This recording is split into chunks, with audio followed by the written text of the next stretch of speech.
Comenzamos un día más nuestros encuentros IAF más cerca. Muchas gracias a todos por acompañarnos hoy. Terminamos la semana con un tema que es esencial en estos días que hemos pasado de crisis, confinamiento. A algunos les ha afectado en mayor y en menor medida. Y de la mano de la Universidad de Zaragoza y de su vicerrectora, Pilar Zaragoza, hoy vamos a hablar de salud mental en tiempos de COVID-19 con 3 doctores expertos en la materia. Los doctores Antonio Lobo, Javier García Campayo y Sonsoles Valdivia. Le cedo la palabra a Pilar Zaragoza para que haga las presentaciones e introduzca el tema. Muchas gracias a todos por acompañarnos y por estar ahí. Bueno, pues buenos días a todos y a todas. De nuevo, gracias por acompañarnos, dar las gracias en especial al Instituto Aragonés de Fomento por dejarnos participar en estos encuentros para poner el conocimiento que tiene la universidad en valor en estos momentos que es tan importante la colaboración, y en especial gracias a nuestros profesores y profesora ponentes que nos van a dar una idea de la importancia que tiene todo lo que es los temas de psicología, de psiquiatría, de adaptación en estos momentos. Yo solamente unas breves palabras para presentarlos porque se lo merecen y ahí voy a hablar. Empezaré con el doctor Antonio Lobo. Querido Antonio, buenos días. Antonio es catedrático de psiquiatría de la Facultad de Medicina de nuestra Universidad de Zaragoza. Además, jefe del Servicio de Psiquiatría del Hospital Clínico Universitario.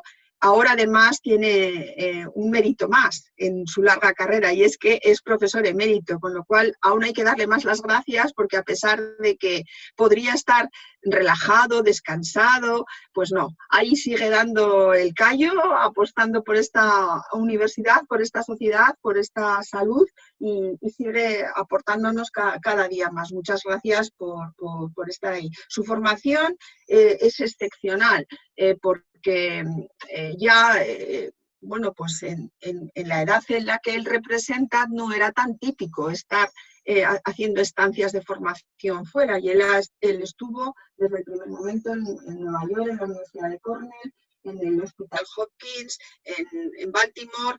Quiero decir que ha seguido una carrera de formación tanto clínica como docente, como de investigación muy amplia. Ha sido, cuando se incorpora a la Universidad de Zaragoza, forma por primera vez y organiza la primera unidad de psicosomática y de psiquiatría, que es la primera en su género, y eso también hay que ponerlo en nuestro país, es la primera en su género y hay que ponerlo en valor.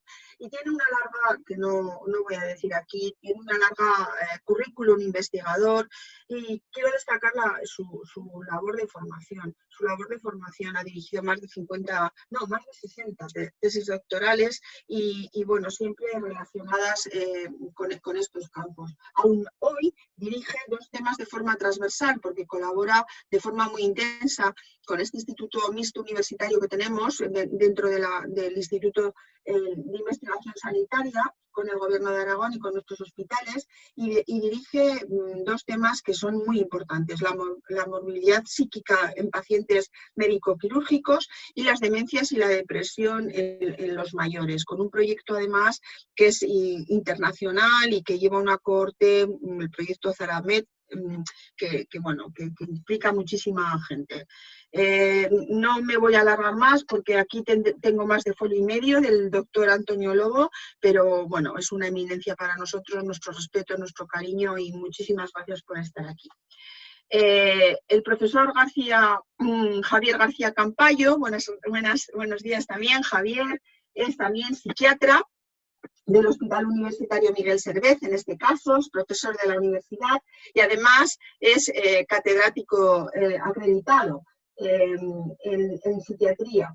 Ha realizado también estancias de investigación, es una característica de nuestros 3 ponentes de forma internacional en las universidades de Manchester, de Cambridge, también en Montreal, y creo que merece la pena destacar que ha sido presidente de la Sociedad Española de Medicina Psicosomática, porque él ha orientado toda su línea de formación y su línea de investigación, coordinando dentro también en colaboración con el Instituto de Investigación Sanitaria de Aragón, todos los temas en salud mental.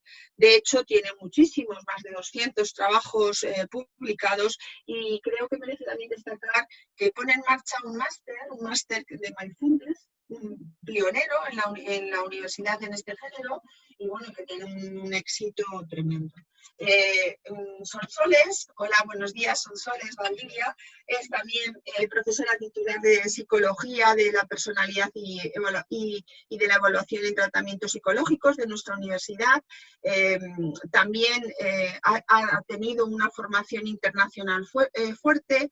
De hecho, disfrutó de una beca Fulbright en sus estancias postdoctorales. Ha estado en distintas universidades dentro de España, pero también cabe destacar sus estancias en la Universidad de Gante, en la Universidad de Cracovia y en Berkeley.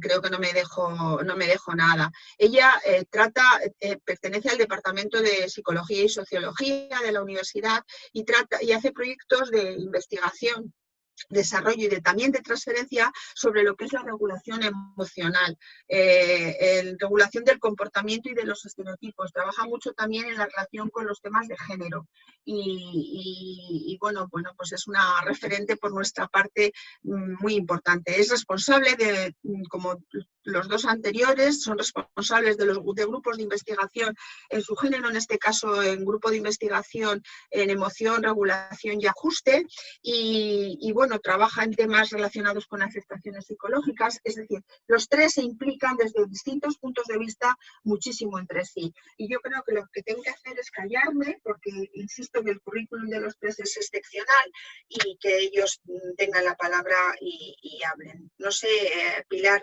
¿Antonio habla el primero? Sí, como queráis. En el orden teníamos establecido Antonio, Javier y finalizar Sonsoles, pero podéis alterarlo. Venga, pues, Antonio, tienes la palabra, tienes el micro, silenciamos el micro a los demás y Antonio, tienes la palabra, ¿vale? De acuerdo, muchas gracias.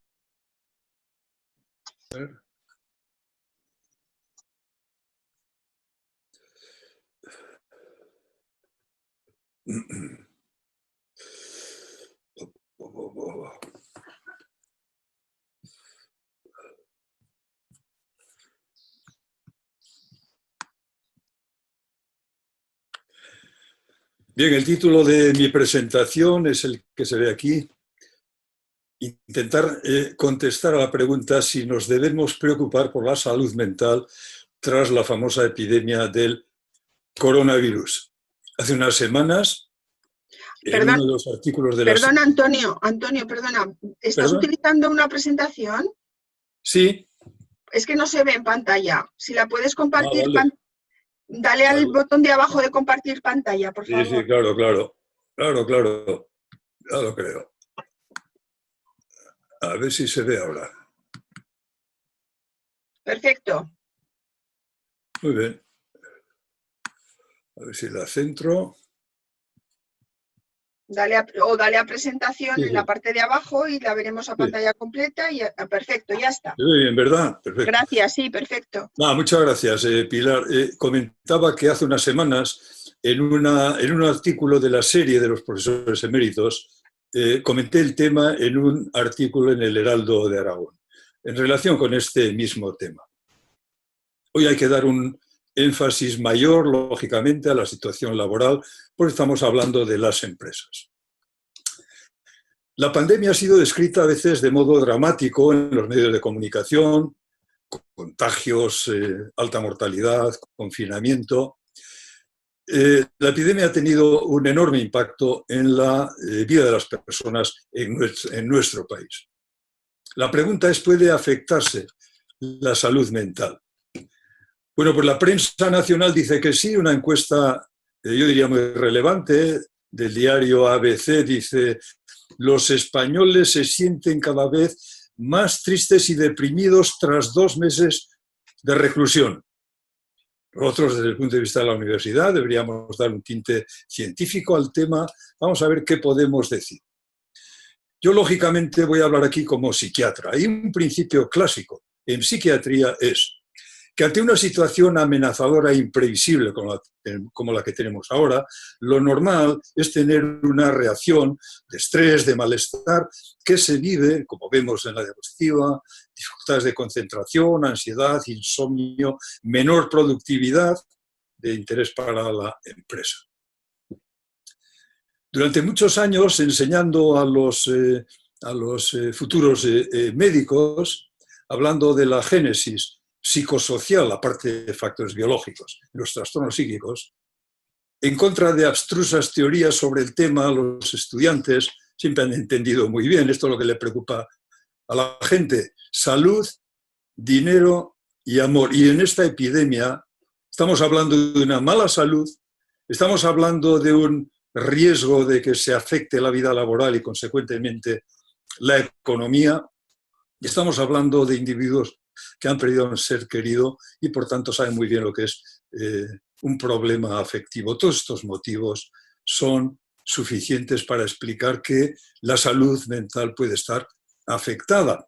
Por otra parte, hay notable evidencia o datos de epidemias anteriores, incluyendo datos de la Organización Mundial de la Salud, una muy reciente revisión sistemática en Lancet, hablando de que en epidemias anteriores, también de coronavirus, pero no del COVID-19, ha habido una importante afectación de la salud mental.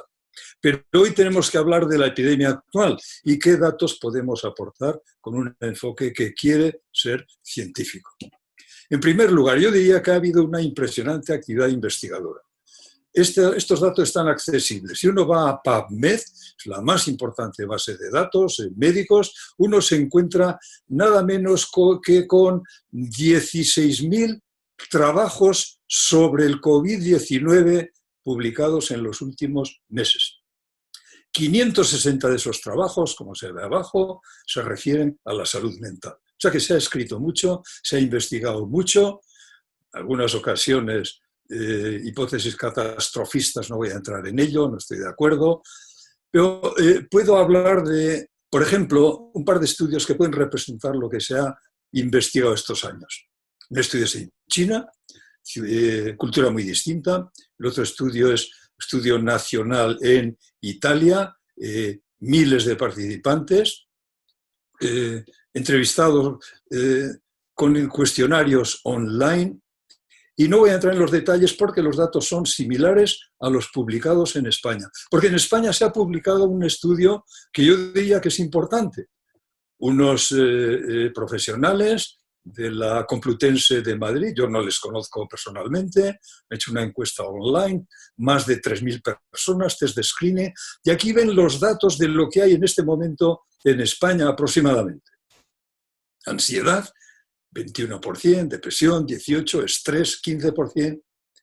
Si ustedes suman esos porcentajes, nos encontramos con que más de la mitad de la población española, de acuerdo con estos datos, está afectada en su salud mental. Pero ¿cuál es el significado de los datos? Esos síntomas de ansiedad y depresión que detectan los cuestionarios tienen significación clínica, necesitarían una intervención especializada. Claramente, los cuestionarios y escalas no pueden sustituir a evaluaciones clínicas completas. Los test, aunque hayan sido validados, tienen falsos positivos, falsos negativos, a menudo han sido diseñados para otros objetivos. Hay un meritorio intento al fondo de construir una escala especial para el estrés en el COVID.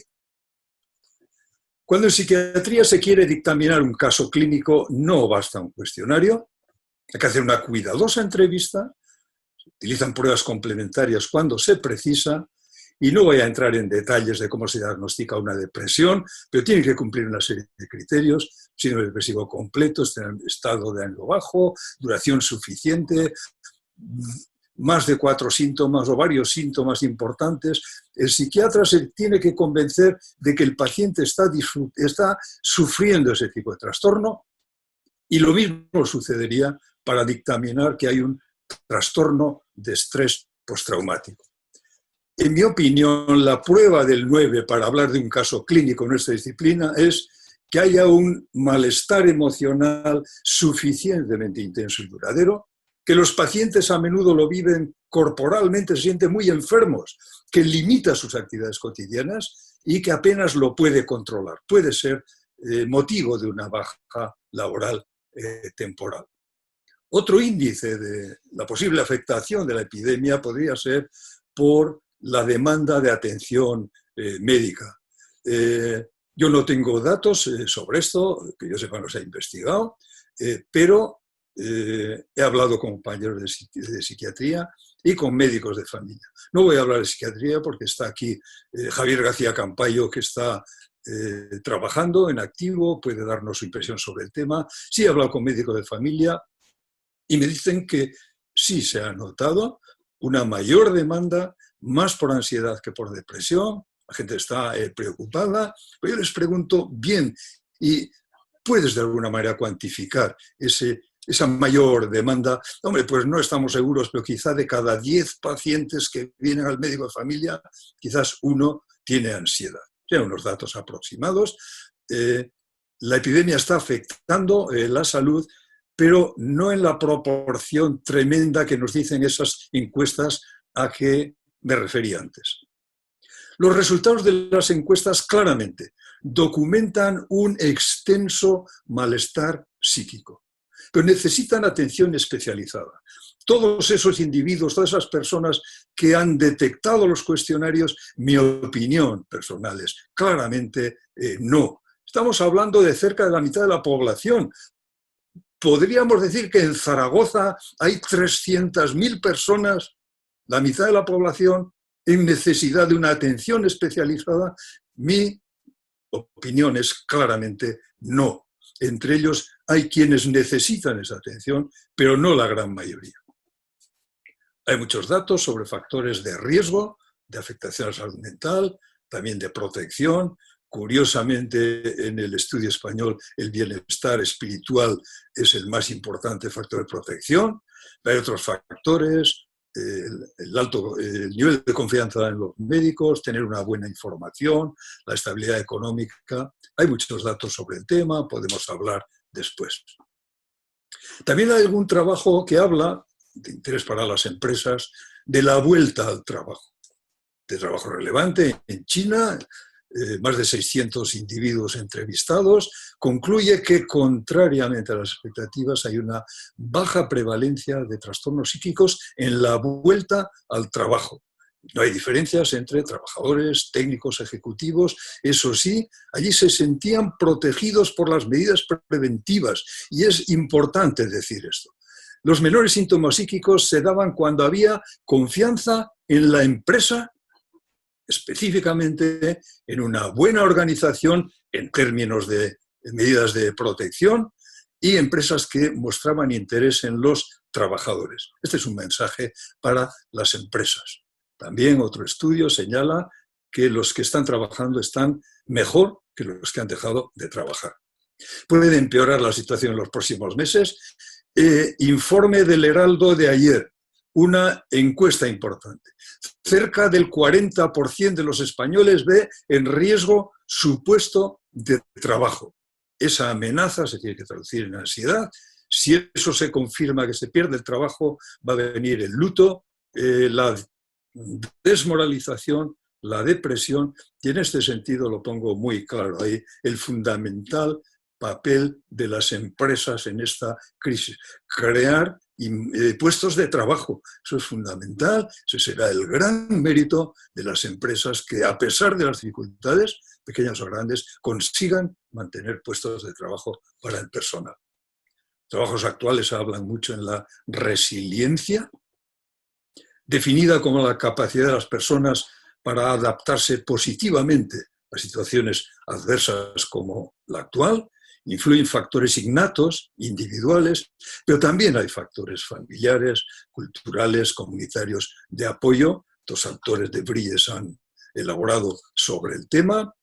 La Sociedad Española de Psiquiatría ha elaborado un muy notable protocolo de intervención hacia la salud mental de los pacientes, de los familiares, de los profesionales sanitarios, de la población, y en buena parte se refiere a medidas para mejorar la resiliencia.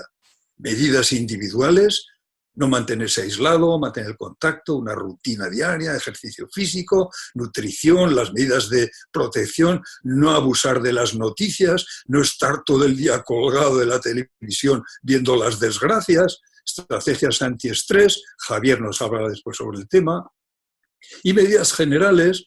Pues se insiste en estos estudios, estos autores, en facilitar medidas de protección, lo que hemos dicho, los problemas económicos, y un tema esencial, que los responsables sanitarios proporcionen una información rápida y veraz. Ustedes sabrán si esto ha sucedido o no ha sucedido en nuestro país.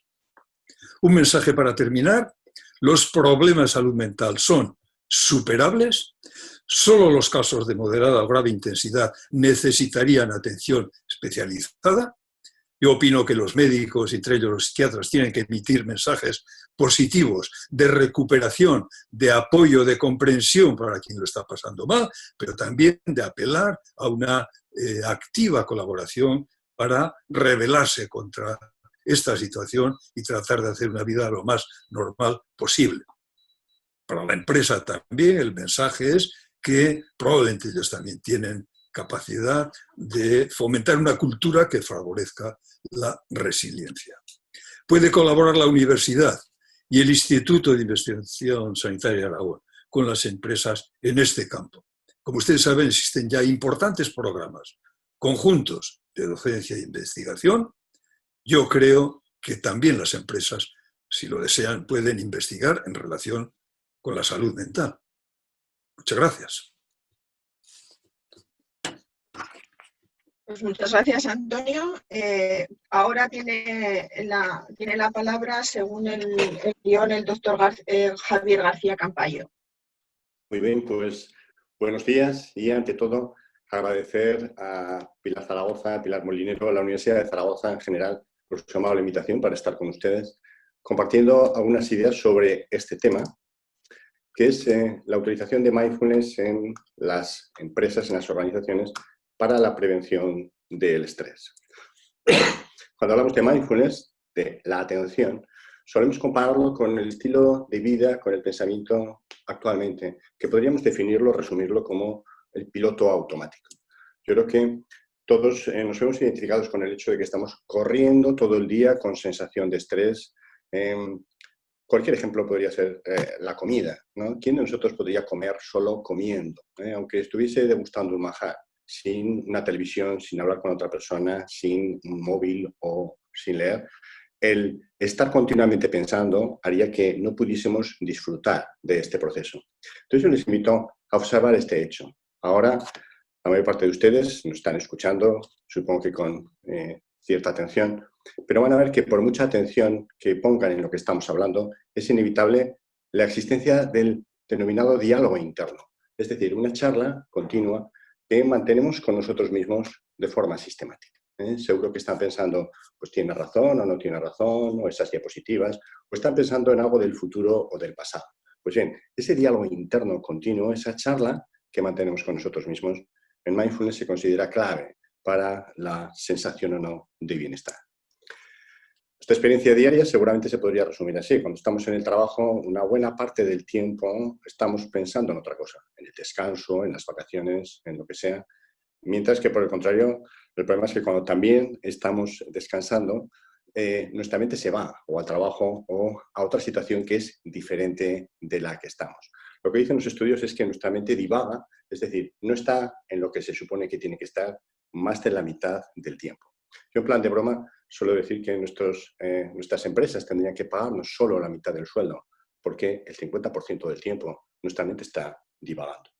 Si pusiésemos una línea temporal para ver este proceso, vemos que obviamente nuestro cuerpo está en el presente. Claro, no puede estar en otro sitio porque todavía no hay tecnología para mandarlo al futuro o al pasado, ya llegará. Pero ¿dónde suele estar nuestra mente? Pues habitualmente en el pasado, en el futuro, o si está en el presente, generalmente está quejándose de lo que ocurre en el presente. Si ustedes ven qué emoción predomina en cada uno de los tiempos, en el pasado, por supuesto, hay recuerdos agradables, pero el tono emocional que predomina suele ser la tristeza, el duelo. La mayor parte de las personas con depresión, con duelo, están ancladas en el pasado, recordando lo que tenían hace tiempo y que ahora no tienen. Si ven el futuro, por supuesto que hay planes agradables, proyectos de futuro que nos gustan, pero el tono que suele predominar suele ser la ansiedad. ¿La ansiedad qué es? Es miedo a algo negativo que nos puede ocurrir en el futuro. Churchill, famoso estadista, decía que la mayor parte de sus preocupaciones se produjeron por cosas que jamás ocurrieron. Los sucesos no ocurrieron, pero el sufrimiento sí. Si ven estos tres tiempos, ¿dónde está o dónde podría estar la felicidad? Imagino que acabarán diciendo con el presente, pero no sé si por descarte, porque ya han visto que en el pasado suele haber tristeza y en el futuro ansiedad, o porque realmente lo sienten así. Mindfulness es una de las áreas de neurociencias donde más se está investigando, y uno de los estudios seminales de Killingsworth y Gilbert, en 2014, hablaba de esto. Se entrevistó a unas 3.000 personas con un smartphone, se les preguntaba 3 preguntas. ¿Eres feliz? ¿Qué haces? ¿Y qué piensas? En el estudio salió que aproximadamente la mitad de las personas no son felices. Ese dato ya se sabía, no se hubiese publicado el artículo por eso, pero sí que fue una de las primeras veces en las que claramente se vio que la mayor parte de la gente que es feliz está la mayor parte del tiempo con la mente en lo que está haciendo, es decir, en el presente. Mientras que la mayor parte de la gente que no es feliz está la mayor parte del tiempo con la mente fuera de lo que está haciendo, fuera del presente. Si tuviésemos que comparar el pensamiento oriental tradicional en donde se basa mindfulness y nuestro, digamos, pensamiento occidental habitual, ya sé que esto de oriental y occidental en este momento con la globalización prácticamente ha desaparecido, pero sí que es cierto que han existido pensamientos tradicionales. Para mindfulness la principal diferencia seguramente estaría en esta frase de Buda, que decía, la felicidad y el sufrimiento están en la mente, no están fuera de nosotros, están en la mente. La mayor parte de nosotros, si nos preguntasen, la idea que tendríamos es que si las cosas nos van bien, seremos felices, y si las cosas nos van mal, seremos desgraciados, sin más. Pero hay un factor que lo modula, que modera todo este proceso, que es el diálogo interno. Quizás sea más fácil poder verlo con esta frase de Epicteto, más en nuestra tradición grecolatina y más o menos contemporáneo de Buda, quien decía en el Inquiridión, lo que nos hace felices o desgraciados no es lo que nos ocurre, sino lo que pensamos de lo que nos ocurre. Es decir, el diálogo interno. Pongamos un ejemplo de los que estamos viendo ahora, el aislamiento que ha ocurrido asociado a la pandemia. Yo soy psiquiatra, como ya hemos comentado, y he seguido viendo bastantes personas en la consulta. No podría decir datos, números, pero quizás para un poco más de la mitad de las personas, 60-70%, el aislamiento ha sido terrible, porque les ha privado de libertad, les ha impedido hacer cosas que querían hacer y en general les ha producido sufrimiento. Luego ya veremos si eso es, como decía el profesor Lobo, realmente es patología, no, pero sí que ha habido sufrimiento. Pero quizás para el otro 30%, quizás un poco menos, de las personas, el aislamiento ha sido una bendición.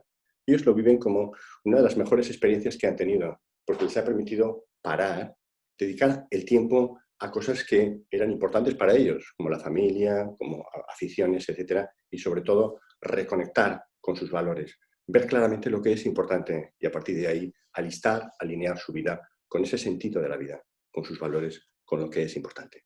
Como ven, el suceso es neutro, es desnudo, ha habido un aislamiento, pero la interpretación depende de cada uno de nosotros, porque la vida, en última instancia, es una interpretación. Por tanto, ¿qué sería mindfulness? ¿Qué sería atención o conciencia plena? Podría definirse de forma estándar como tomar conciencia o estar atentos al momento presente, no al pasado o al futuro, con aceptación, es decir, sin sensación de apego o de rechazo.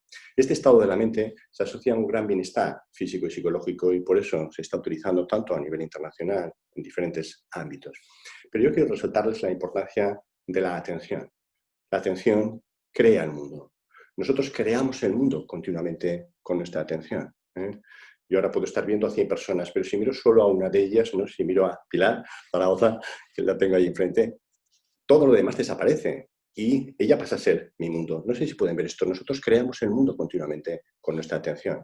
¿Qué le pasa a una persona hipocondríaca? Que no puede dejar de prestar atención a enfermedades, medicamentos, pastillas. Una persona depresiva presta básicamente su atención a pensamientos y emociones negativas, mientras que una persona optimista básicamente presta atención a pensamientos y emociones positivas. pero la vida de todos nosotros es muy parecida. La propuesta de Mindfulness es desarrollar la atención de una forma tan significativa que ustedes puedan seleccionar dónde la ponen. Uno de los grandes hallazgos de la neurociencia en los últimos años es la identificación de dos formas de funcionar de la mente, lo que se ha denominado modo hacer y modo ser. Su base neurobiológica estaría ligada a unos circuitos cerebrales, no voy a entrar, pero se ha hablado de la red cerebral por defecto. La mente en modo hacer es la forma estándar en que funcionamos los seres humanos. Es un modo en que la mente está continuamente pensando, continuamente con un diálogo interno, hablando con nosotros mismos. Juzga, interpreta, compara. Yo soy psiquiatra, como les decía, y una de las principales quejas de nuestros pacientes en la consulta, aparte de la depresión, es: doctor, deme algo para dejar de pensar. Deme Prozac o lo que sea. Fíjense que muchos de estos pensamientos no son necesariamente negativos, depresivos, son neutros, pero la mente está continuamente pensando y es insoportable. Y por eso te dicen: deme algo para parar esta cafetera, dicen en plan de broma.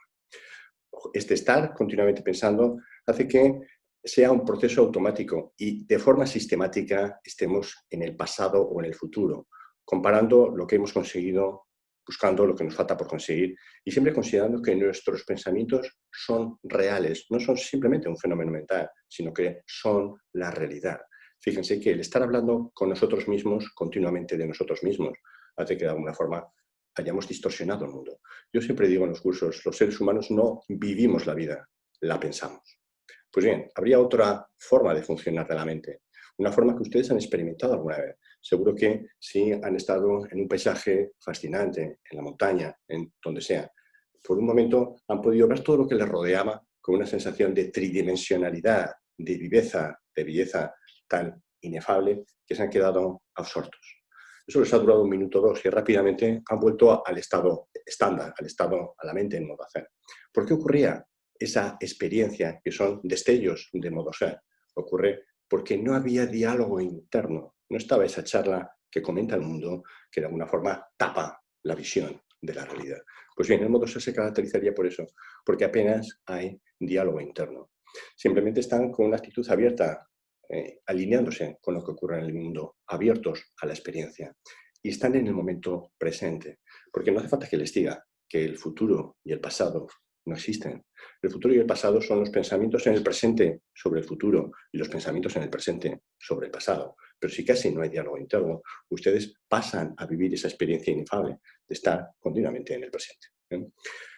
Una definición de mindfulness podría ser esta: el intentar de forma voluntaria, porque esto hay que hacerlo de modo intencional, ya que nuestra mente por defecto está en modo hacer, es el intentar de entrenarse para pasar la mente de modo hacer a modo ser, de forma progresiva, de modo que cada vez más tiempos, más minutos, podamos estar en este modo ser, en este modo sin tanto diálogo interno. Pero mindfulness no es dejar la mente en blanco, esto es un error estándar. Ni mindfulness ni meditación es eso. Mindfulness es un reentrenamiento continuo, un redireccionamiento de la atención. La mente no se puede dejar en blanco, porque la mente funciona a la inversa que el mundo externo. Si yo no quiero estar con uno de ustedes, simplemente me voy y ya está. Eso es lo que ocurre en el mundo externo, pero en el mundo interno no ocurre así. Si ustedes no quieren tener un pensamiento o una emoción, cuanto más quieran no tenerlo, más la van a tener. Si yo les digo: no piensen en un elefante rosa, ya están envenenados. Y para no pensar en el elefante rosa, piensan en él para no pensar. Por eso les decía que mindfulness no es esto, es reorientar la atención, luego lo veremos. Tampoco suprimir las emociones, ¿no? Esto es una preocupación de mucha gente. Las personas que practican mindfulness de forma sistemática tienen las mismas emociones que el resto. La única diferencia es que no se quedan enganchados a ellas. Les pongo un ejemplo. Si yo estoy en la consulta de forma mindful, estoy absolutamente centrado en intentar ayudar a mi paciente, mi cliente, de la mejor forma que sé. Pero luego cuando llego a casa y estoy con mi mujer y mis hijos, no estoy enganchado a las emociones negativas de otras personas que he podido experimentar durante la consulta, porque las he dejado atrás. Ahora estoy con mi mujer y mis hijos en el momento presente. Es decir, no me quedo enganchado sistemáticamente a emociones negativas, que es una de las principales causas del quemado profesional. Y tampoco es una técnica de relajación, es mucho más potente que eso, porque mindfulness cambia la forma de funcionar del mundo. Yo quería que reflexionasen sobre esto, ¿no? ¿Para qué sirve el desarrollo de la atención? Mucha gente lo tiene claro y lo puede ver fácilmente, ¿no? Que sirve para aumentar la eficacia. Esto es obvio. Si ustedes trabajan en lo que sea, estudian lo que sea, su mente va a ser mucho más eficaz, porque está concentrada como un cuchillo. Pero este segundo aspecto seguramente no se ve tan claro. Una mente atenta es mucho más feliz, porque el hecho de que la mente esté divagando la mitad del tiempo, ese 50%, hace que, según sus patrones previos, tenga tendencia a ir hacia lo negativo. Les pongo un ejemplo. Imagínense que yo voy por la calle, paso por delante de una pastelería y digo, qué pastel tan agradable. Hasta ahí es un pensamiento agradable. El siguiente pensamiento puede ser, voy a comprarlo. El siguiente pensamiento es, no tengo dinero. El siguiente pensamiento es, llevo un año en paro. Y el siguiente pensamiento puede ser, soy un fracaso de persona. Y me quedo enganchado en un bucle durante varios minutos criticándome lo fracasado que soy. Fíjense que en 5 o 6 pensamientos, que esos son como 20 segundos, pensamiento dura 3 o 4 segundos, he pasado de un pensamiento positivo a un pensamiento negativo en el que me quedo atascado en bucle. El desarrollo de la atención permitiría parar ese proceso. Entonces, ¿en qué consiste mindfulness? En esto. Les decía que es en redireccionar la mente, intentar enseñarla a que no divague continuamente. Mindfulness se estructura en 4 pasos, que son estos. En el primero se elige un punto de anclaje de la atención, donde poner la atención. Normalmente ese punto de anclaje siempre es el cuerpo. La respiración, el movimiento del cuerpo. Siempre es el cuerpo porque el cuerpo siempre está en el presente. Y lo que dicen los estudios es que la mente solo tiene 2 opciones. O está continuamente pensando, con diálogo interno, o está sintiendo el cuerpo, sintiendo la postura, la respiración. Una vez que hemos puesto la atención ahí, la mente va a hacer, este es un paso voluntario, intencional, la mente va a hacer lo que ella sabe hacer, que es divagar, perderse, irse del punto de atención. Este es un proceso involuntario. Solo hay que esperar a que la mente lo haga, que en pocos segundos lo va a hacer. Y el tercer punto es el elemento clave, es reconocer inmediatamente cuando la mente se va, que se ha ido. Y, punto 4, amablemente volver a llevarla una y otra vez a su foco.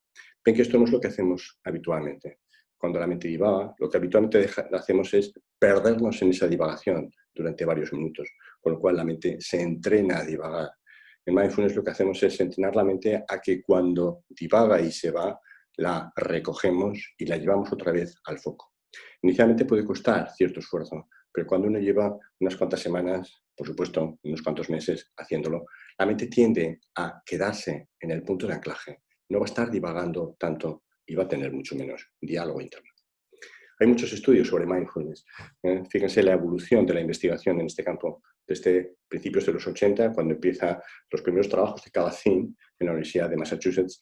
Apenas había investigación. A partir del 2000, sobre todo cuando el grupo de Oxford empieza a utilizar mindfulness para la depresión, un trabajo que publicó en Lancet demostró que es la psicoterapia más eficaz para el tratamiento de la depresión recurrente. De hecho, la guía NICE británica la recomienda. Se han disparado los estudios hasta prácticamente, esto es el año 17, en este año 2020 estamos a unos 1000 papers sobre mindfulness en revistas de alto impacto. Algunas de las áreas donde se ha demostrado la eficacia son estas: la salud, en educación, en empresa, en deporte. Yo no voy a entrar en esto, pero sí que voy a centrarme en su utilidad en la empresa. En la empresa serviría para todo esto, para mejorar la satisfacción laboral de los trabajadores, para prevenir el quemado profesional y sobre todo para prevenir y tratar el estrés. El estrés se consideraba ya antes del coronavirus la epidemia del siglo XXI. Se hablaba de cifras del 15, del 20% de nuestros trabajadores que están estresados. Mejora la comunicación entre los trabajadores, mejora el clima laboral y todo esto, obviamente, aumenta la productividad de las empresas. Porque la gente que es más feliz en el trabajo, la gente que tiene más atención, está mucho más concentrada y es más productiva.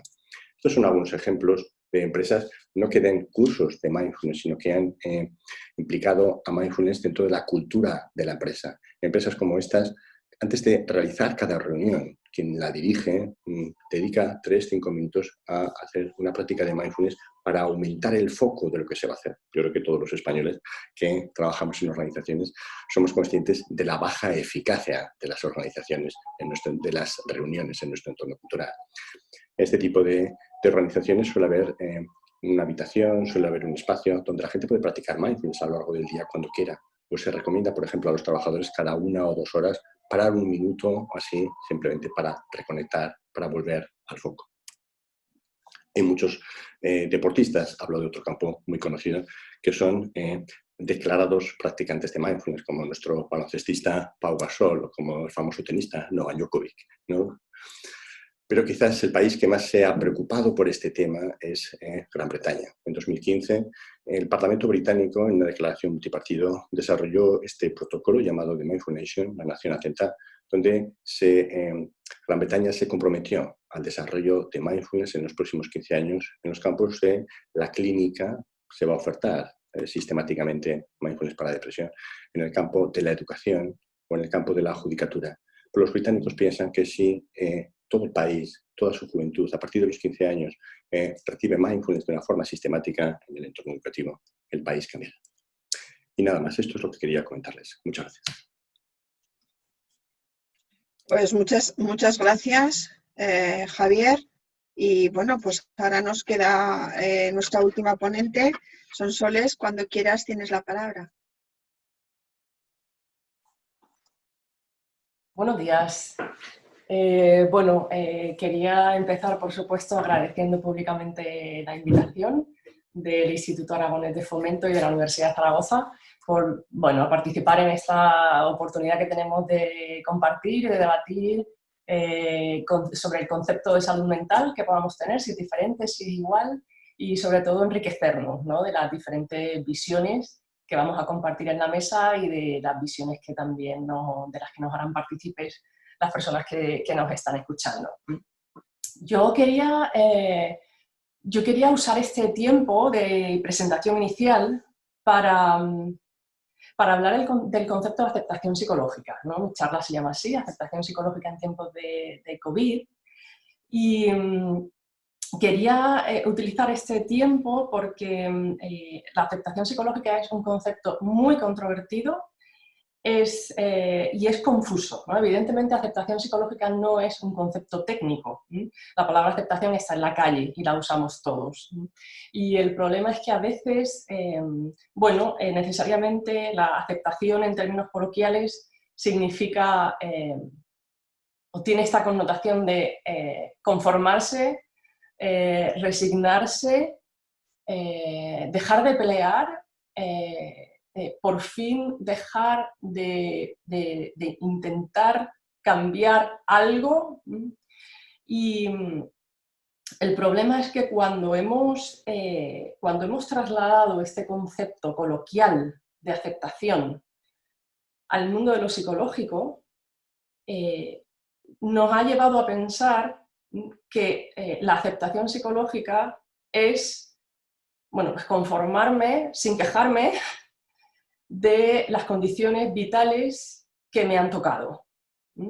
Y muy especialmente ahora, en tiempos de COVID, estas condiciones, especialmente para gente que ha sido directamente tocada y afectada por el COVID, pues son complicadas, ¿no? Entonces, esta idea, el problema de trasladar esta idea coloquial de aceptación a lo psicológico es que supone pedir a la gente algo que es muy difícil y que es muy, no sé si decir injusto, y de hecho es que no lo es, ¿vale? No es lo que hacemos en aceptación psicológica. Entonces, yo digo, lleva implícito asumir que la aceptación implica como una posición muy pasiva frente al sufrimiento psicológico o a las condiciones vitales. Entonces, para aclarar esto, porque a mí siempre me gusta aclarar esto, y exactamente definir qué es, o cuando hablamos de aceptación psicológica, exactamente a qué nos referimos, quiero usar un par de viñetas, ¿vale? Un par de viñetas que voy a compartir ahora. Quiero decir también, antes de nada, que uso estas viñetas con fines puramente, no sé si didácticos, porque una imagen vale más que 1000 palabras y tenemos poco tiempo. Pero en ningún caso quiero frivolizar con el sufrimiento de miles y miles de personas, ¿no?, que a día de hoy lo están pasando muy mal, ¿no?, porque han sido directamente o indirectamente tocadas por la pandemia. Entonces, vaya esto por delante, por encima de todo el respeto y la humanidad para con el dolor de tanta gente que lo está pasando mal y entiendan que estas viñetas solamente tienen propósitos, bueno, pues visuales, ¿vale? Para que una imagen sea casi suficiente para entender el concepto de aceptación. Voy a intentar compartir pantalla a ver si... Vamos a ver. Vale. Bien, voy a utilizar estas dos viñetas para ir contando, ¿no? Esto de la aceptación psicológica, ¿qué es? Especialmente en tiempos de coronavirus, ¿no? Y en tiempos de, probablemente, ¿no? Como hemos ido viendo y nos han ido contando los doctores, probablemente un tiempo de especial sufrimiento. Antes de empezar, o querría empezar diciendo algo que quizá es una obviedad, pero no lo sé si es una obviedad, pero no importa. Voy a empezar por ahí. Yo entiendo que la pandemia no es como un interruptor, no es un interruptor de encendido y apagado, on-off, que de pronto esa pandemia o ese botón ha encendido la proliferación de la enfermedad mental. Como si la enfermedad mental fuera algo que es un clic, ¿vale? Un clic se enciende la enfermedad mental, un clic se apaga, ¿no? Un clic aparece la pandemia y por tanto la enfermedad mental, un clic cuando desaparezca la pandemia, todos volveremos a lo normal. Yo entiendo que la pandemia nos pilló como éramos, ¿vale? La pandemia nos pilló como éramos. Metafóricamente hablando, la pandemia nos pilló con lo que llevábamos puesto, ¿vale? Con lo que llevábamos puesto. También metafóricamente hablando, bueno, y literalmente también, a algunos les pilló con la despensa más llena y a otros les pilló con la despensa más vacía. Con lo que llevábamos puesto y con lo que éramos. ¿Y qué éramos? ¿O qué somos? Somos muchas cosas, pero para los propósitos de lo que quiero contar aquí, me gusta diferenciar dos cosas, ¿vale? Me gusta diferenciar dos grandes grupos, ¿no? De cosas que somos. Por un lado, somos todos nuestros pensamientos, sensaciones, emociones, sentimientos, expectativas, recuerdos sobre cosas que nos preocupan, que nos dan miedo, que nos generan culpa, autorreproches, baja autoestima, falta de seguridad en sí mismo, rabia, sensación de injusticia, sensación de no me merecía esto, ¿vale?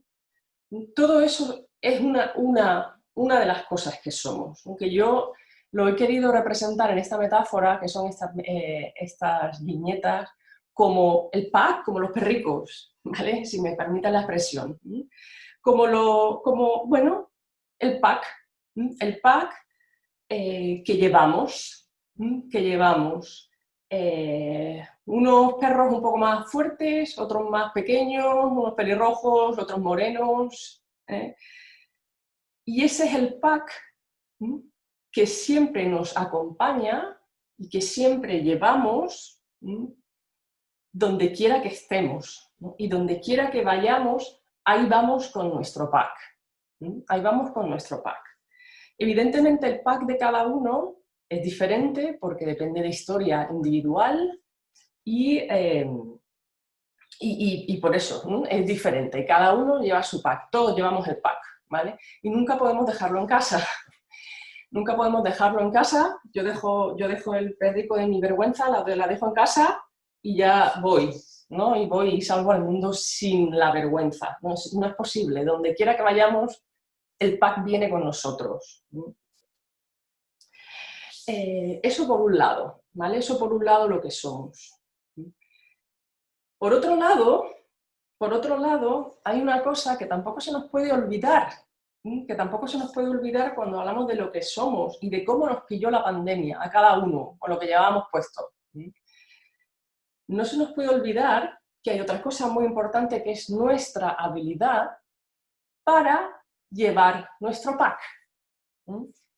Es nuestra habilidad para reconocer exactamente cuáles son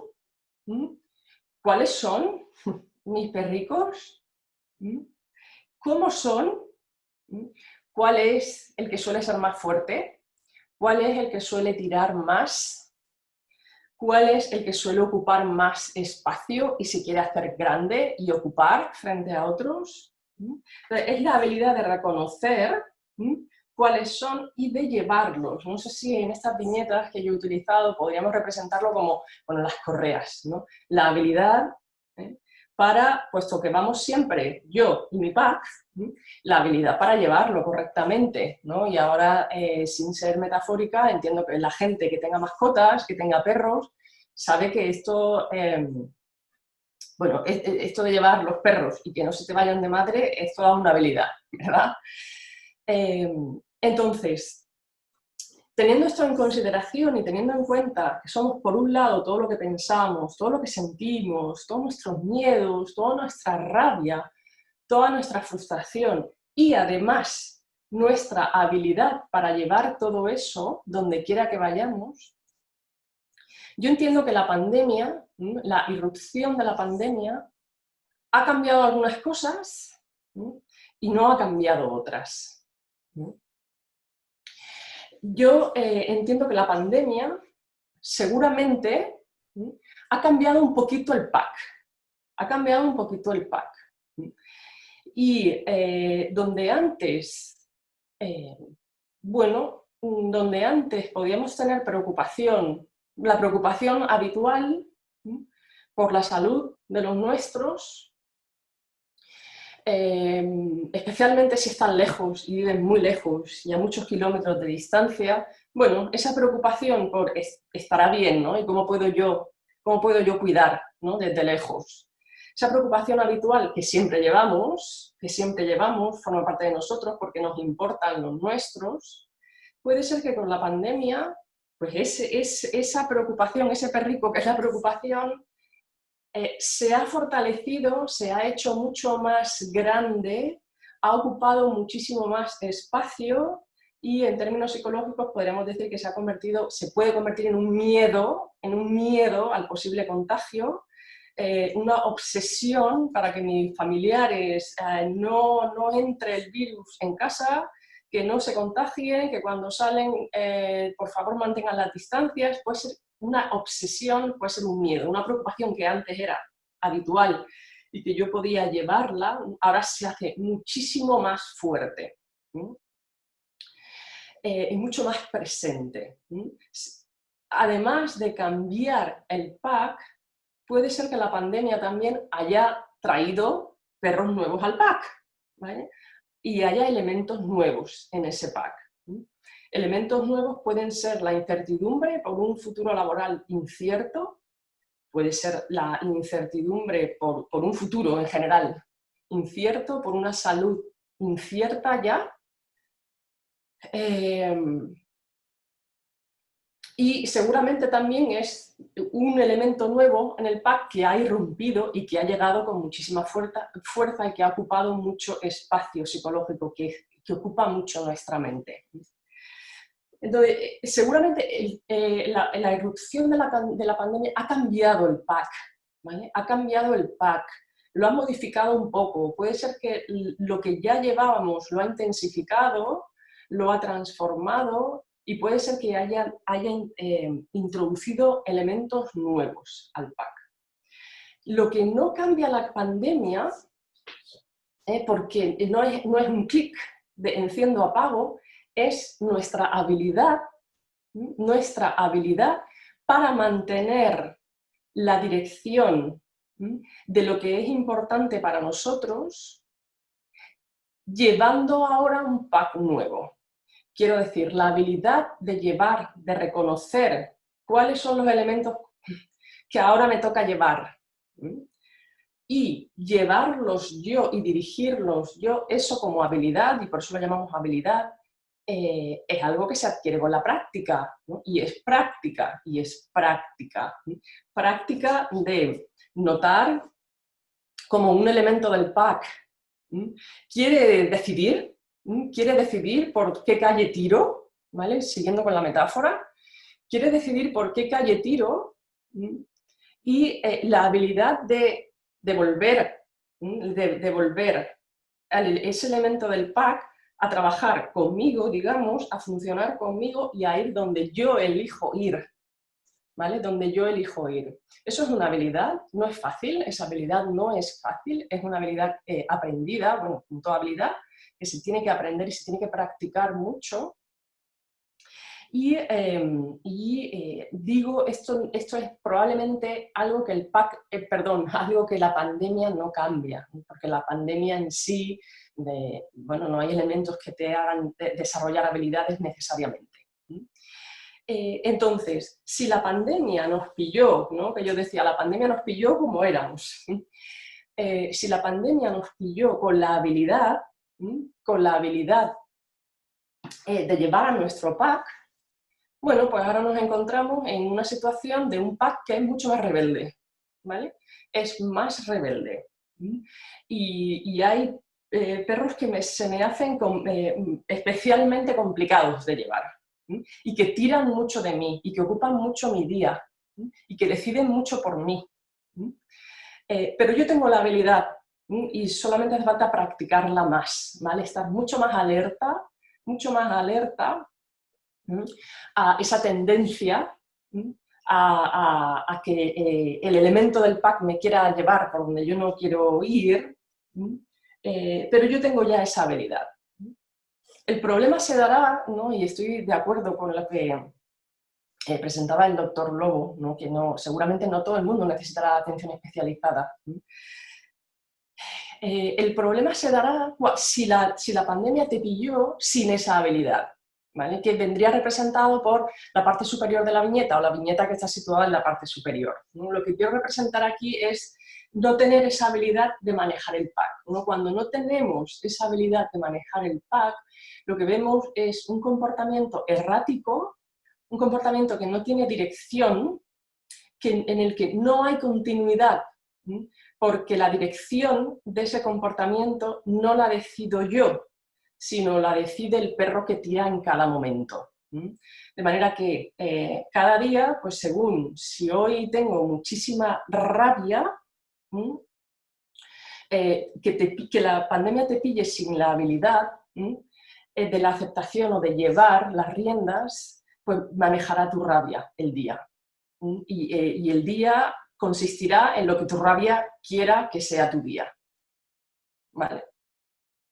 Y si ese día el perro que tira o el elemento del pack que tira más es la tristeza extrema por una pérdida en unas condiciones terribles, y la pandemia te pilla sin la habilidad de llevar las riendas, pues tu día será lo que tu tristeza, ese elemento del pack, quiera que sea, ¿vale? Y normalmente sabemos en qué consisten los días cuando la tristeza es lo que tira.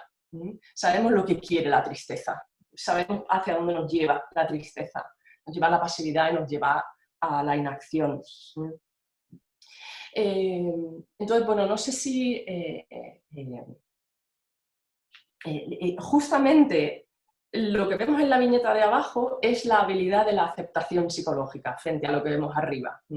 Arriba vemos una vida totalmente controlada o una actividad diaria totalmente controlada siempre por el contenido de nuestras emociones, sin nosotros marcar una dirección. Sin embargo, la habilidad de la aceptación psicológica es lo que vemos abajo, ¿no? Ahí tenemos el dueño que lleva su pack, y ahí el pack va, o sea, el dueño con su pack, van donde el dueño marca, donde el dueño decide, según lo que para el dueño es importante en su vida. Y es importante hacer ahora en estas condiciones, incluso las más terribles que me ha podido tocar vivir.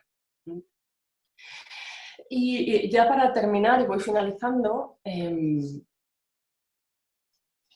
no sé si lo he conseguido transmitir con estas viñetas, pero sí me gustaría terminar diciendo que la aceptación psicológica, y por contra de lo que parecería por su significado coloquial, es una actitud completamente, o implica una actitud completamente activa, ¿vale? Activa frente a los contenidos incluso más dolorosos de nuestro pack. La aceptación psicológica a veces implica dolor, porque implica ser plenamente consciente de esos elementos del pack que no nos gustan nada y que preferiríamos que no estuvieran. Es una opción muy dolorosa, es una opción muy activa y es una opción que implica mucho esfuerzo y es una habilidad que se aprende con la práctica, ¿no? Y en definitiva, y ya para terminar ya sí, aceptar es llevar las riendas, ¿vale? Llevar las riendas y decidir en todo momento yo dónde quiero ir y hacia dónde me quiero dirigir con mi pack. Nada más. Muchas gracias.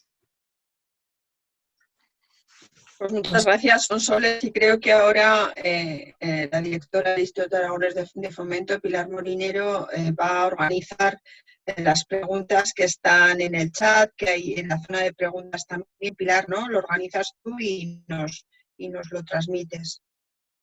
Gracias. Así es, Pilar. Muchísimas gracias a los tres doctores y efectivamente tenemos ya algunas preguntas. Este es el momento de abrir el debate. Recuerdo a todos los participantes que pueden bien escribir en el apartado preguntas y respuestas y las iremos leyendo para que las contesten cada uno de los ponentes. Y otra opción es pulsar el botón levantar la mano y entonces les daremos acceso para que la hagan en persona. Bien. Tenemos una primera pregunta para el doctor García Campayo. Pregunta Ángel, ¿por qué algunas personas divagan más que otras? ¿Tiene esto algo que ver con la hiperactividad?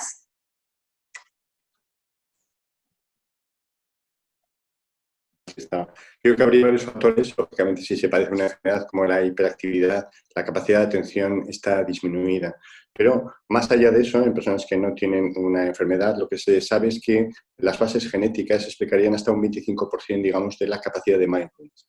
Habría un cierto componente de temperamento caracterial, heredable, etc. Pero el 75% es entrenable, es decir, que más allá de la distractibilidad o de la falta de atención que podamos tener las personas, es entrenable. Entonces es un mensaje, es decir, que cuando se habla de que depende la atención, la mayor parte de las personas piensan que depende de que aquello que estás atendiendo te guste, ¿no? Por ejemplo, escuchar a mi hijo, lógicamente, me interesa mucho más que pelar una patata.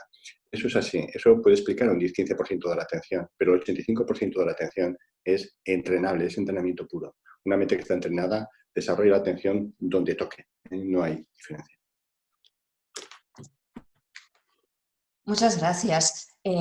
Laura pregunta a todos los ponentes. Mucho estamos hablando sobre si saldrá una sociedad mejor después de esta crisis de la pandemia. Desde su punto de vista, ¿creen que nuestras prioridades van a cambiar a raíz de esta situación de pandemia? ¿Quién quiere empezar? Yo, si nadie se anima, yo mi experiencia es que hay un doble movimiento, ¿no? En el libro que comentaba el profesor Lobo, de Psiquiatría de las Pandemias, se habla de eso, de que hay un movimiento, que suele ser el más frecuente, de inmediatez, de, como diríamos, carpe diem, es decir, como todo es inseguro, vivamos el presente y disfrutémoslo al máximo. Junto a ese movimiento, yo creo que quizás un 30-40% de la población podría reconectar con los valores, ligar con su sentido de la vida y cambiar un poco el estilo, darse cuenta de lo que es importante. Y eso ligaría con otras preguntas que he visto en el panel, ¿no? De la espiritualidad. La espiritualidad tendría que ver con eso, ¿no? El sentido de la vida, los valores. Normalmente las crisis a un porcentaje de gente les lleva a conectar más con sus valores y a ser más coherente con ellos. Pero a otro porcentaje, seguramente mayor, les lleva a vivir el día a día de una forma más intensa, carpe diem, porque no sabemos lo que ocurrirá mañana.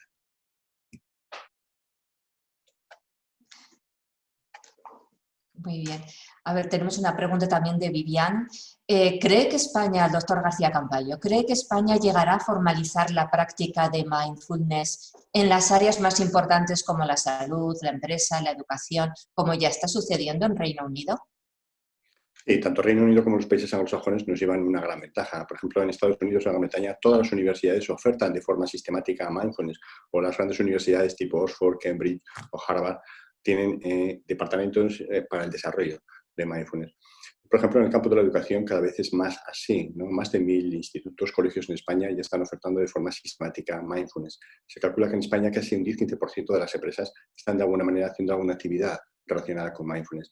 Y en el campo de la salud vamos un poco más atrasados, pero simplemente porque la psicoterapia como tal no está contemplada en el sistema. Mindfulness sería una psicoterapia más y yo creo que eso tardará más a que el sistema público lo incorpore, pero a nivel privado o en otros niveles cada vez se está empleando más, por lo que les decía en parte, ¿no? Porque mindfulness para la depresión recurrente se considera la terapia de elección, Guiana es británica.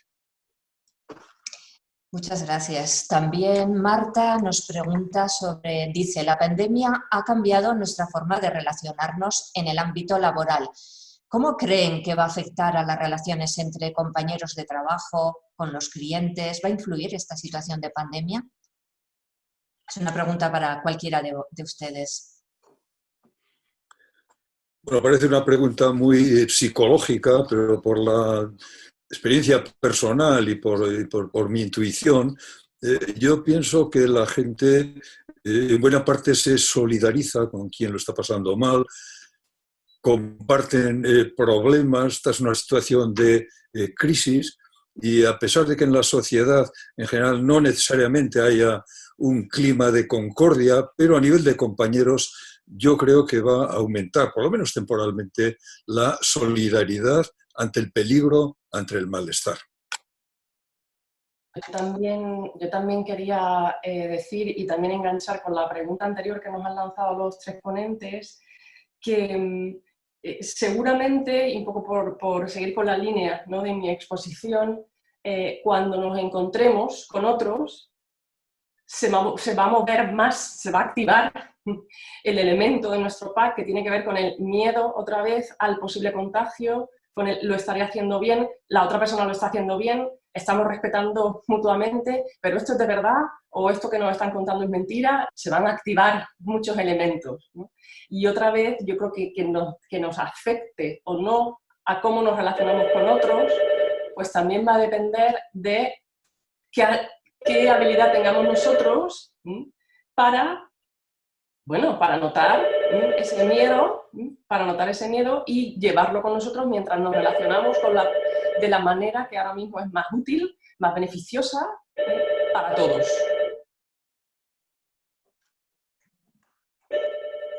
Yo creo que por lo que se está viendo y también por los datos, algunos de los que he mostrado, la gente valora mucho la seguridad, las medidas de precaución.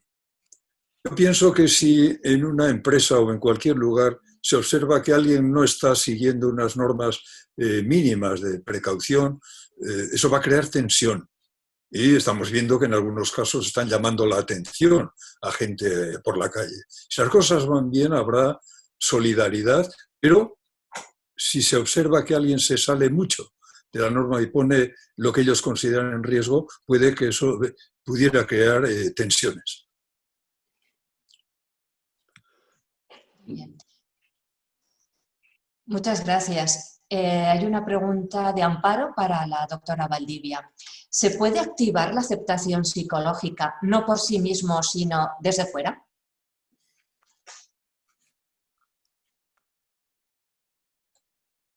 No sé si desde fuera, no sé si entiendo exactamente qué es desde fuera, no sé si es por presión de otros, por petición de otros, así lo estoy entendiendo. La aceptación es una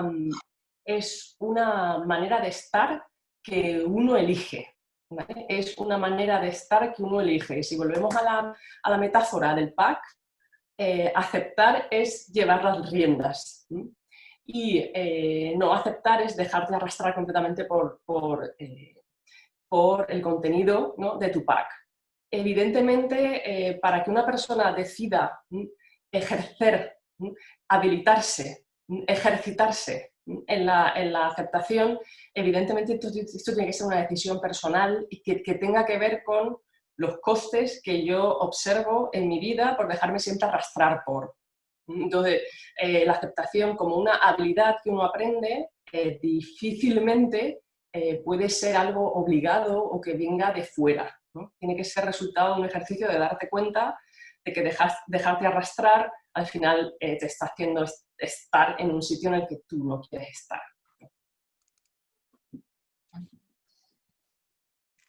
Muchas gracias. A ver, Ramón nos dice a todos los ponentes, ¿conviene prepararse psicológicamente para una posible segunda onda epidémica del COVID-19, previsiblemente hacia el otoño-invierno próximo?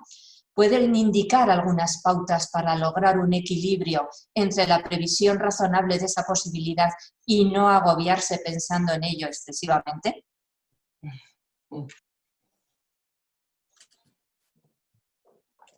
Bueno, como tengo el micrófono abierto, voy a empezar. Yo creo que debemos prepararnos psicológicamente y a todos los niveles para una posible segunda ola que se está pronosticando.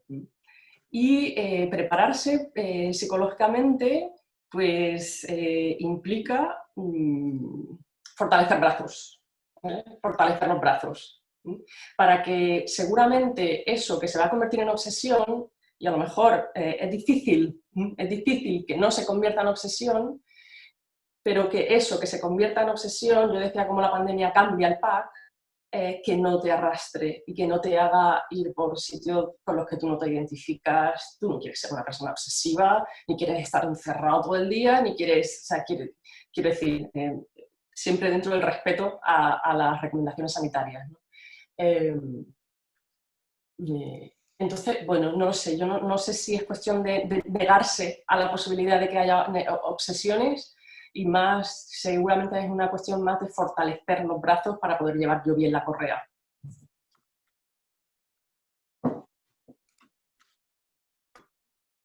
Bueno, yo en base a la presentación que he hecho, a los datos que hay, a lo que los expertos están muy metidos en el tema, están recomendando, yo creo que no hay que obsesionarse, pero sí hay que tener una precaución. Si uno sigue las recomendaciones de mejorar la resiliencia, que se dice, bueno, pues Javier ya nos ha dicho algún método de aliviar el estrés, que no está nada mal, pero temas generales. Mantenerse en forma en lo posible. Si uno tiene un problema médico, tratarse en lo posible, tiene un problema psicológico, psiquiátrico, tratarse, hacer ejercicio, hacer una vida higiénica, mantener las relaciones personales y medidas de precaución. Esto está muy claro que eso ha sido de vital importancia. Entonces yo creo que no se puede levantar la guardia totalmente en el momento actual y conforme se acerque el otoño, si se confirma que va a haber más riesgo, pues habrá que mantener claramente las medidas de precaución, las bien conocidas, medidas de precaución individuales y generales.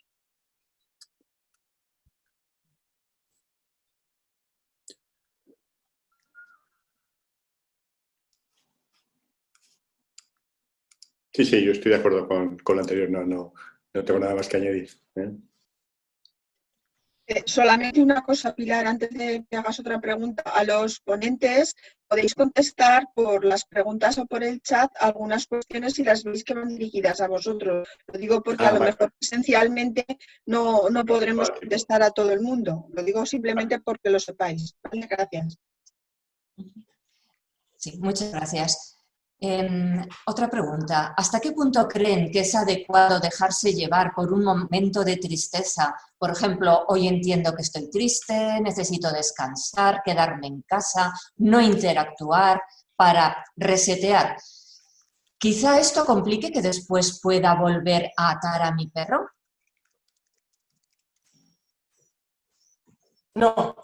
No entiendo que esto vaya a complicar atar al perro. Todos necesitamos descansar. Hay veces que está muy bien que el perro dirija. Y está muy bien y no pasa nada. porque nos lleva a sitios que también están bien para nosotros.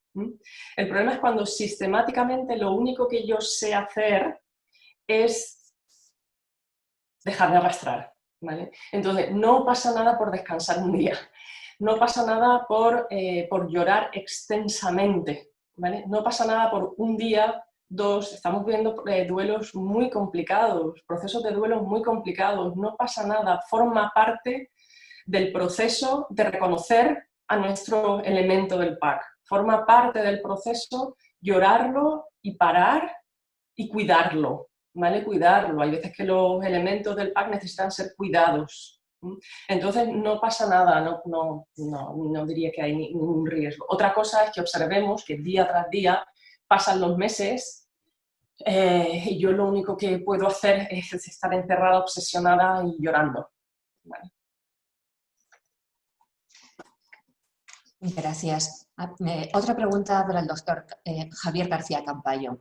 Con lo que has dicho de Carpe Diem, pregunta Ana, ¿también sería un poco vivir el día a día, vivir el presente? ¿Cómo me lo puede explicar?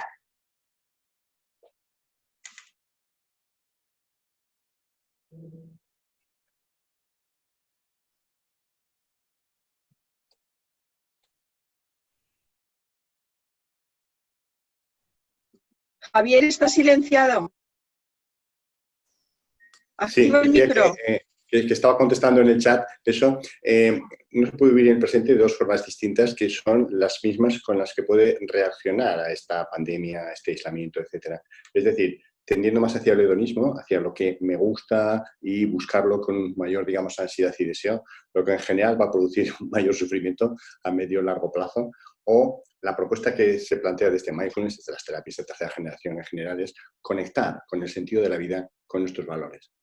Actualmente se considera en psicología que si uno no está suficientemente conectado con el sentido de la vida, con sus valores, le va a resultar difícil tener una sensación de felicidad más estable y completa, ¿no? Porque cuando aparezcan dificultades que van a ocurrir, porque la vida es así, es un cúmulo de dificultades, uno no tiene claro dónde quiere ir, cuál es su objetivo, cuál es su finalidad en la vida. Es un poco lo que nos comentaba la profesora Valdivia. Es decir, ¿qué es lo que queremos en la vida? ¿Cuáles son nuestros valores? Esa es la orientación. Cuando surjan dificultades, si tenemos claros los valores, podemos ir hacia ahí, pese a las dificultades. Pero si no tenemos claros los valores y el sentido de la vida, las dificultades se convierten en nuestros valores, en aquello que es lo únicamente importante.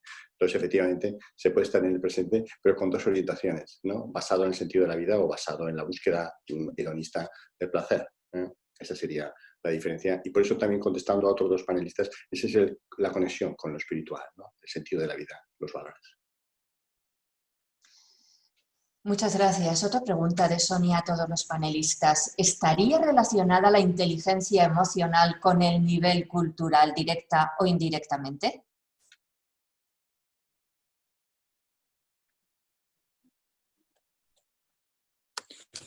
Los psicólogos saben más de ese tema, seguramente, son soles. Mi intuición y mi experiencia es que la inteligencia es en buena parte innata, pero que también se puede desarrollar. Y también la inteligencia emocional. Yo creo, por ejemplo, de lo más sencillo. Yo creo que han sido afortunados los que en su hogar, en sus padres, han visto que tienen lo que la gente llama sentido común. Juzgar a otras personas, valorar cómo van a actuar, valorar cuáles van a ser las consecuencias de determinadas acciones. Eso de que el más listo de la clase luego es el más torpe en la vida porque no tiene inteligencia emocional, pues yo creo que empieza en la misma familia. Yo creo que son afortunados aquellos que han visto la posibilidad de desarrollarse su capacidad de inteligencia emocional en un contexto familiar adecuado. Y también en el contexto general, cultural, naturalmente. Sí, completamente de acuerdo con el doctor Lobo. Si entendemos por inteligencia emocional la habilidad de reconocer nuestras emociones conforme ocurren, reconocer nuestras emociones conforme ocurren, ser capaces de reconocer las posibles emociones que están ocurriendo en otros en función de factores contextuales. Yo puedo reconocer o puedo adivinar que es probable que esté pensando, ¿no?, la persona con la que estoy hablando, y bueno, sabiendo o reconociendo qué me pasa a mí, qué es probable que le esté pasando al otro, adaptar nuestro comportamiento para beneficio de los dos y para orientarnos, efectivamente, como decía también el profesor Campayo, ¿no? Para orientarnos a lo que es verdaderamente importante para nosotros en la relación con otros y cómo queremos estar en la relación con otros. ¿Queremos ir pisando? ¿Queremos ir, bueno, siendo como un poco más compasivos también? Entonces, esa es una habilidad que se aprende y que no tiene por qué tener que ver con el nivel sociocultural, ¿vale? Es una habilidad. Muy bien, muchas gracias. Otro espectador hace varias preguntas. Vamos por partes. Para el doctor Lobo y el doctor García Campayo, ¿qué opinión tienen del trabajo común del sistema sanitario y laboral español respecto a la preservación de la salud mental en el ámbito laboral para prevenir riesgos laborales? Y lo compara con cómo está sucediendo en otros países como Reino Unido o Estados Unidos, por ejemplo. Bueno, empiezo yo, sí. Queréis, la prevención de riesgos psicosociales ha sido uno de los temas pendientes en general en las organizaciones, pero tampoco ha sido estrictamente por culpa de ellas, sino porque es difícil de definir qué es la salud mental en el ámbito organizacional y cómo se puede prevenir, ¿no? Los últimos avances de la Organización Internacional del Trabajo, de la Organización Mundial de la Salud, que por ejemplo han hecho que el mobbing se considere una enfermedad laboral, está poniendo las pilas de alguna forma a las organizaciones para intentar trabajar más en estos aspectos, sobre todo porque si no se exponen a sanciones, ¿no? Yo creo que ese es un tema en el que cada vez hay mayor concienciación, no me refiero solo al mobbing, sino a la salud general mental en las organizaciones, y pienso que en los próximos años vamos a ver un impacto importante en esto. Pero claro, situaciones económicas adversas como las que se prevén ahora en el periodo post-COVID seguramente retrasarán la implantación de estas medidas, pero sí que es cierto que cada vez hay más sensibilidad y que hasta ahora pues no la había.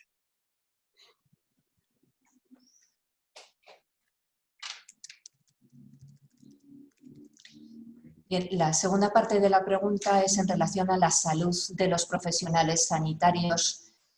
Si piensan que se ha preservado en este tiempo para garantizar cuestiones como la confianza de los pacientes durante el periodo de pandemia o qué se debería haber hecho. Pregunta también cómo han funcionado y si todavía funcionan servicios de voluntarios para atención psicológica en este periodo de emergencia COVID y si han estado a niveles, también lo vuelve a comparar con otros países.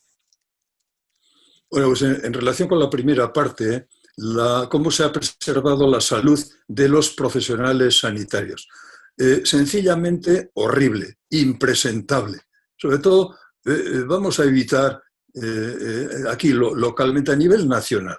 Yo creo que se ha mandado en general a los profesionales, y no solo a los sanitarios, sino a los policías, a los bomberos, se les ha mandado una situación de altísimo riesgo con resultados muy graves sin adecuadas medidas de protección. También si la gente ha tenido confianza en los profesionales, hombre, pues la gente ha sido muy generosa, ha estado durante semanas aplaudiendo la labor de sanitarios, policías, los que han estado dando la cara. Yo creo que en resumen ese es el tema fundamental. Yo creo que es inaceptable tal como se ha llevado el tema de la preservación de la seguridad de los profesionales de todo tipo. Con respecto a la última parte, cómo han funcionado los voluntarios, yo creo que ha habido muchos ejemplos, también en Aragón, de una notable actividad de voluntarios.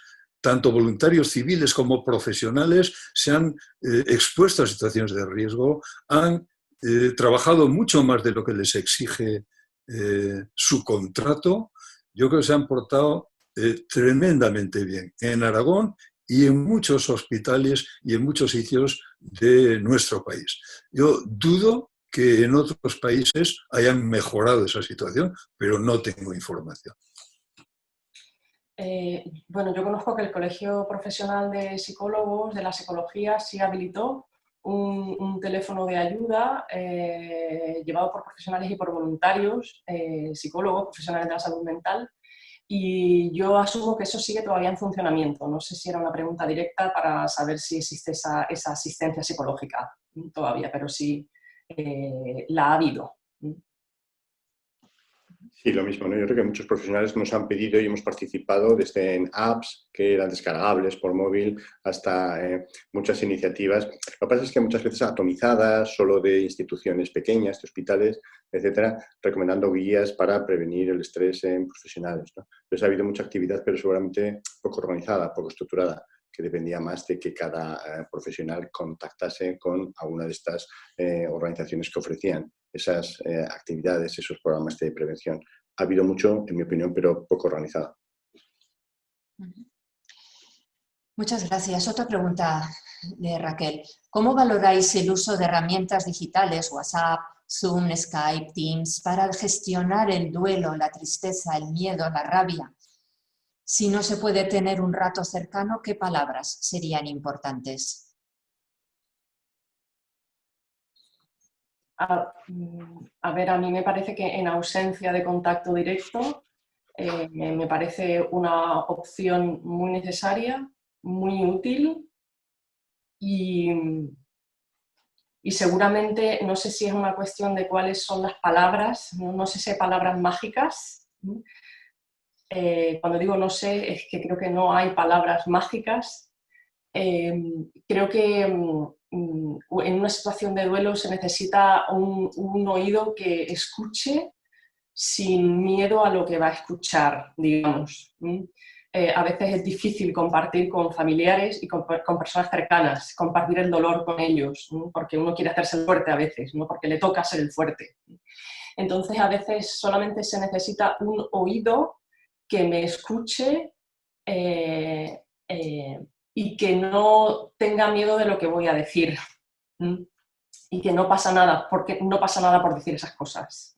No pasa nada por decir esas cosas y forma parte del proceso de conocer nuestro dolor, que es fundamental para poder llevarlo y que forme parte de nuestro pack. Sí, la psicoterapia por ordenador cada vez está adquiriendo un peso mayor en muchas instituciones, simplemente porque se es consciente de que el malestar psicológico de la población es tan abundante, tan prevalente, que los profesionales, psicólogos, psiquiatras de salud mental, etcétera, no van a poder llegar a toda la población que tiene acceso, que tiene esa necesidad, ¿no? Por eso es una herramienta más que se estructura dentro de lo que se ha llamado step care, es decir, pasos progresivos de cuidado. Eso sería un primer paso, el más sencillo, para pacientes que simplemente con eso podrían mejorar en un porcentaje. Pero quizás el 40-50% que con eso no mejoraría, tendría que pasar a pasos más elaborados que incluirían contacto directo con profesionales, ¿no? En este momento de pandemia se ha utilizado mucho simplemente porque la prevalencia, la frecuencia de malestar era tan grande que no se podía acceder directamente a profesionales y se ha utilizado. En el caso concreto del duelo, a mí me parece más complejo. Sobre todo se está utilizando psicoterapia por ordenador en ansiedad, depresión o fobias. Pero el duelo tiene unos componentes, como comentaba la profesora Valdivia, muy de cercanía, que seguramente las psicoterapias por ordenador, que son como programas enlatados ya predecibles, no van a poder ofertar. Muchas gracias. Hemos llegado ya al final de nuestro tiempo, así que vamos a dar paso a una o dos últimas preguntas. Aquí hay un par de preguntas en el ámbito empresarial. Hay una de ellas es orientadora laboral, Belén, y pregunta ¿cómo se puede trabajar la aceptación psicológica con personas que han perdido su puesto de trabajo? Y también una empresa avícola pregunta ¿cómo implantar un sistema de mindfulness en su empresa?